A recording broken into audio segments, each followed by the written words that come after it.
Teacher Kim. Subscribe and like.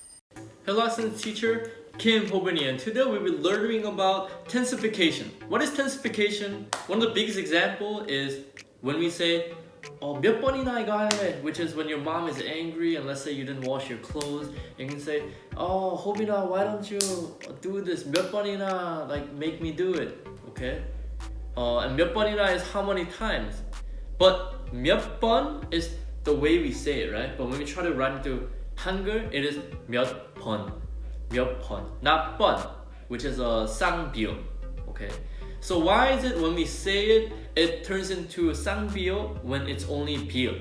It's because of tensification.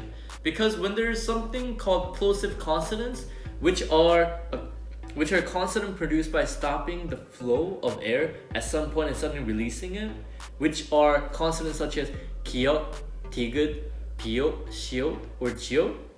And if those plosive consonants are preceded by a plosive or fricative consonants, which is 기역, 디귿, or 비읍, as 받침, it becomes the corresponding tense consonants, which can be either 쌍비호, 쌍디귿, 쌍지귿, 쌍기역. Okay.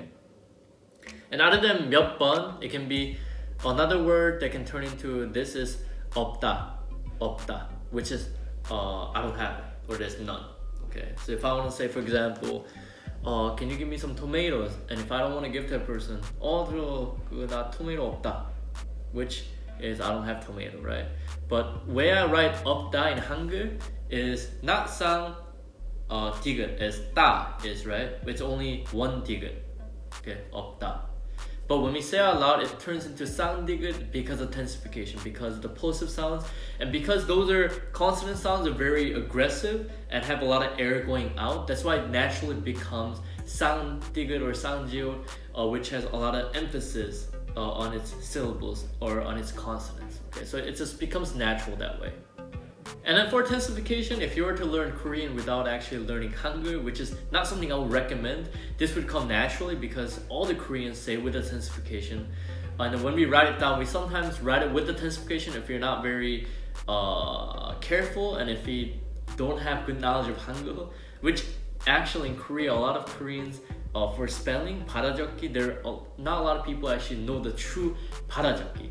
Okay, we know the basic ones, but when it gets to like the very small detailed ones, then some Koreans may not know it as well. Okay, and that's because of rules, sound shift rules such as tensification that can change the way we say it, not according to how Hangul is written. Okay, and yeah, and this has been it. Just one thing, one key to always take away is always be reminded for the sound shift change rule that the way we say it is not always the way it's written. So just to always understand it is to read a lot of books, listen to a lot of stories or music or movies, and always try to see the difference of what they say with the Hangul that's written.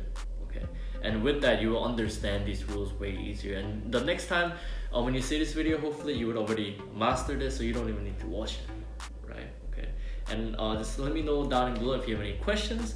And this is Teacher Kim, and see you next time. Bye bye.